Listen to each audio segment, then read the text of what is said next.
Guarantee ನ್ಯೂಸ್ಗೆ ಸ್ವಾಗತ. ನಾನು ರಮ್ಯಾ. ರಿಕ್ಕಿ ರೈ ಟಾರ್ಗೆಟ್ ಆಗಿದ್ ಯಾಕೆ?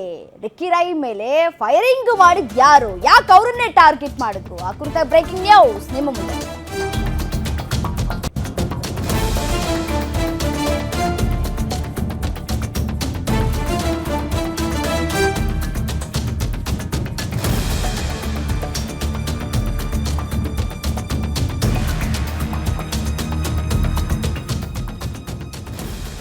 ಯಾಕೆ ಟಾರ್ಗೆಟ್ ಆದ್ರು ರಿಕ್ಕಿ ರೈ? ಗ್ಯಾರಂಟಿ ನ್ಯೂಸ್ ಬಿಚ್ಚಿಡ್ತಾ ಇದೆ ರಿಕ್ಕಿ ರೈ ಟಾರ್ಗೆಟ್ ನ ಅಸಲಿ ಕಹಾನಿಯನ್ನ. ಮುತ್ತಪ್ಪ ರೈ ಮಗ ರಿಕ್ಕಿ ರೈ ಟಾರ್ಗೆಟ್ ಆಗಿದ್ ಯಾಕೆ ಅವರನ್ನೇ ಟಾರ್ಗೆಟ್ ಮಾಡಿದ್ರು? ಮುತ್ತಪ್ಪ ರೈ ಮೃತಪಟ್ಟು 5 ವರ್ಷವಾದ್ರೂ ವಾರ್ ಮಾತ್ರ ನಿಲ್ತಾ ಇಲ್ಲ. 1000 ಕೋಟಿ ಆಸ್ತಿಯಿಂದ ಎದುರಾಯ್ತಾ ಸಾವಿನ ಕಂಟಕ. ರೈ ಎರಡನೇ ಪತ್ನಿ ಅನುರಾಧ ವಿರುದ್ಧ ಕೇಸ್ ಯಾಕೆ ದಾಖಲಾಯಿತು? ಅಷ್ಟಕ್ಕೂ A1 ರಾಕೇಶ್ ಎಂಬಲ್ಲಿ ಯಾರು ಗೊತ್ತಾ, ಯಾರು ಈತ ಅನ್ನೋದ್ರ ಕುರಿತು ಇಂಚಿಂಚು ಡೀಟೇಲ್ಸ್ ನಿಮ್ಮ ಗ್ಯಾರಂಟಿ ನ್ಯೂಸ್ ಬಿಚ್ಚಿಡ್ತಾ ಹೋಗುತ್ತೆ.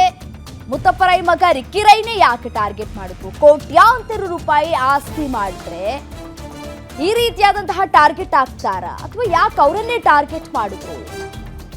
ಮುತ್ತಪ್ಪ ರೈರವರ ಎರಡನೇ ಪತ್ನಿ ವಿರುದ್ಧ ಇದೀಗ ಯಾಕೆ ಕೇಸ್ ದಾಖಲಾಯಿತು?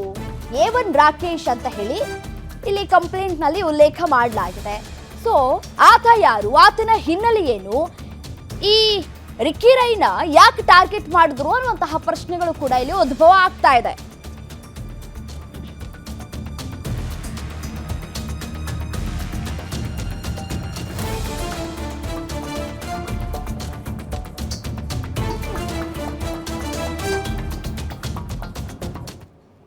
ರಿಕ್ಕಿ ರೈ ಮೇಲೆ ಇದೀಗ ದಾಳಿಯಾಗಿ ರಿಕ್ಕಿ ರೈ ಅವರು ಕೂಡ ಚಿಕಿತ್ಸೆಯನ್ನ ಪಡೆದುಕೊಳ್ತಾ ಇದ್ದಾರೆ. ಪೊಲೀಸ್ ಅಧಿಕಾರಿಗಳು ಕೂಡ ಬೆಂಗಳೂರಿಗೆ ಬಂದು ತನಿಖೆಯನ್ನ ನಡೆಸ್ತಾ ಇದ್ದಾರೆ. ತನಿಖೆಯನ್ನ ಮತ್ತಷ್ಟು ಚುರುಕುಗೊಳಿಸಲಾಗಿರುವಂಥದ್ದು. ಇದರ ಜೊತೆಗೆ ಮುತ್ತಪ್ಪ ರೈ ಮಗ ರಿಕ್ಕಿ ರೈ ಮೇಲೆ ಗುಂಡಿನ ದಾಳಿ ಆಯ್ತಲ್ಲ, ಆ ವಿಚಾರಕ್ಕೆ ಸಂಬಂಧಪಟ್ಟಂತೆ ಗುಂಡಿನ ದಾಳಿಗೆ ಬಿಡದಿ ಜನತೆ ಬೆಚ್ಚಿ ಬಿದ್ದಿದೆ. ಮಿಡ್ ನೈಟ್ ನಲ್ಲಿ ಫಾರ್ಮ್ ಹೌಸ್ ಬಳಿ ಗುಂಡಿನ ದಾಳಿಯಾಗಿದೆ.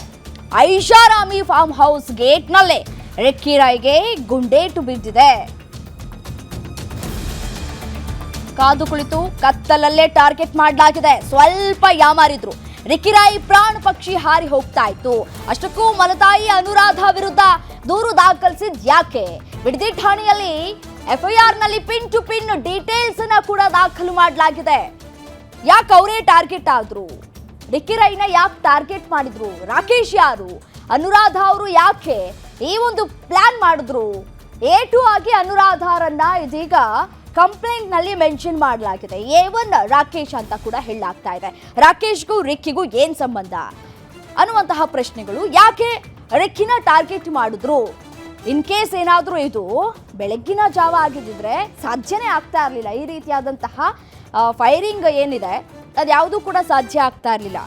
ರಾತ್ರಿಯನ್ನೇ ಯಾಕೆ ಇವರು ಟಾರ್ಗೆಟ್ ಮಾಡಿಕೊಂಡ್ರು? ಡೀಟೇಲ್ಸ್ ನಂಬರ್ 1 ನಾವು ನೋಡ್ತಾ ಹೋಗೋಣ. ಮೊದಲ ಪತ್ನಿ ರೇಖಾ ಸಾವನ್ನಪ್ಪಿದ ಬಳಿಕ ಎರಡನೇ ಮದುವೆ ಆಗಿದ್ರು ಮುತ್ತಪ್ಪ ರೈ ಅವರು.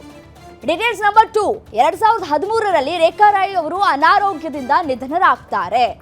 ಅದಾದ ನಂತರ ಮುತ್ತಪ್ಪ ರೈ ಅವರು ಸಕಲೇಶ್ಪುರ ಮೂಲದ ಅನುರಾಧ ಜೊತೆ ಎರಡನೇ ಮದುವೆ ಕೂಡ ಆಗ್ತಾರೆ. ಮಕ್ಕಳನ್ನ ನೋಡ್ಕೊಳ್ಳೋಕ್ಕಾದ್ರೂ ಬೇಕಲ್ಲ ತಾಯಿ ಅಂತ ಹೇಳಿ.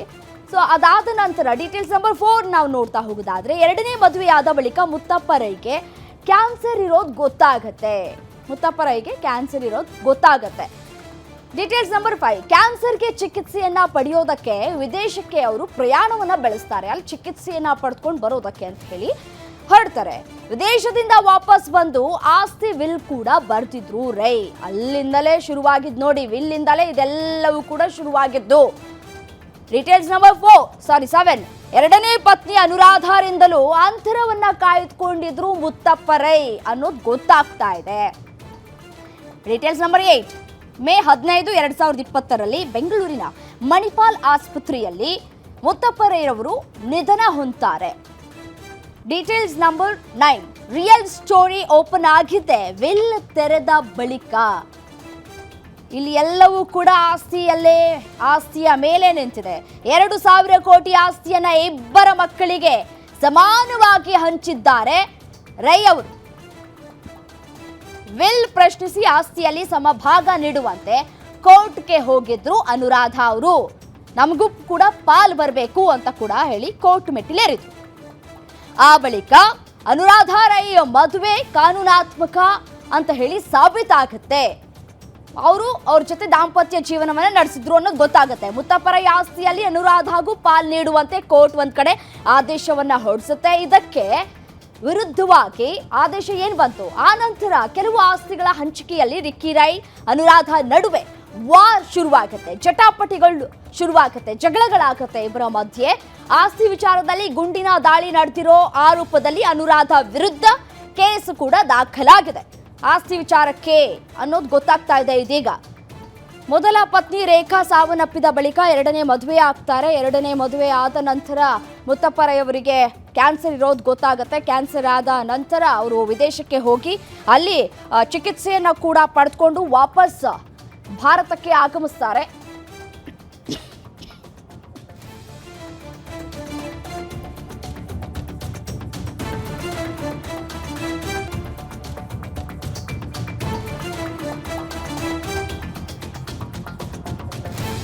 ಪಡ್ಕೊಂಡು ವಾಪಸ್ಸಾದ ಬಳಿಕ ವಿಲ್ ಅನ್ನ ಬರೀತಾರೆ ಮುತ್ತಪ್ಪ ರೈ ಅವರು.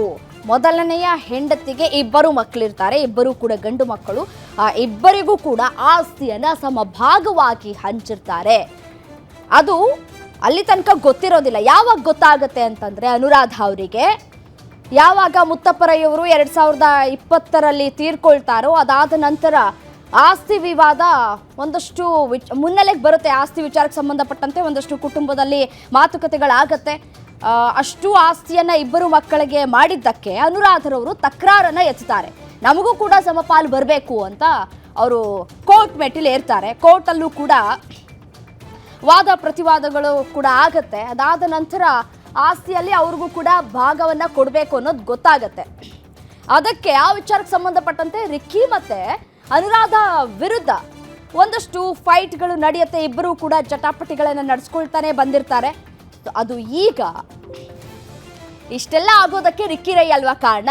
ಅವನನ್ನೇ ಮುಗಿಸ್ಬಿಡೋಣ ಅಂತ ಹೇಳಿ ಟಾರ್ಗೆಟ್ ಮಾಡಿ ರಿಕ್ಕಿ ರೈರನ್ನ ಮುಗಿಸೋದಕ್ಕೆ ಪ್ರೀ ಪ್ಲಾನ್ ಮಾಡಿಕೊಂಡು ಶೂಟರ್ ಅನ್ನ ಕರೆಸಿದ್ರು ಅನ್ನೋದು ಗೊತ್ತಾಗ್ತಾ ಇದೆ. ಗನ್ ಶೂಟ್ ಆಗಿದೆ ಅನ್ನೋದು ಗೊತ್ತಾಗ್ತಾ ಇರುವಂಥದ್ದು. ಸೊ ಹಾಗಾಗಿ ಹೇಗೆ ಶೂಟೌಟ್ ಆಯಿತು, ಒಂದೇ ಆಂಗಲ್ ಅಲ್ಲಿ ತನಿಖೆ ಆಗತ್ತಾ? ಇಲ್ಲ, ಇದು ಎಲ್ಲ ಆಯಾಮದಲ್ಲೂ ತನಿಖೆಯನ್ನ ಕೂಡ ನಡೆಸಲಾಗುತ್ತೆ. ಹಲವು ಅನುಮಾನಗಳು ಇರೋದ್ರಿಂದ ತನಿಖೆಯನ್ನ ನಡೆಸಲಾಗ್ತಾ ಇರುವಂಥದ್ದು.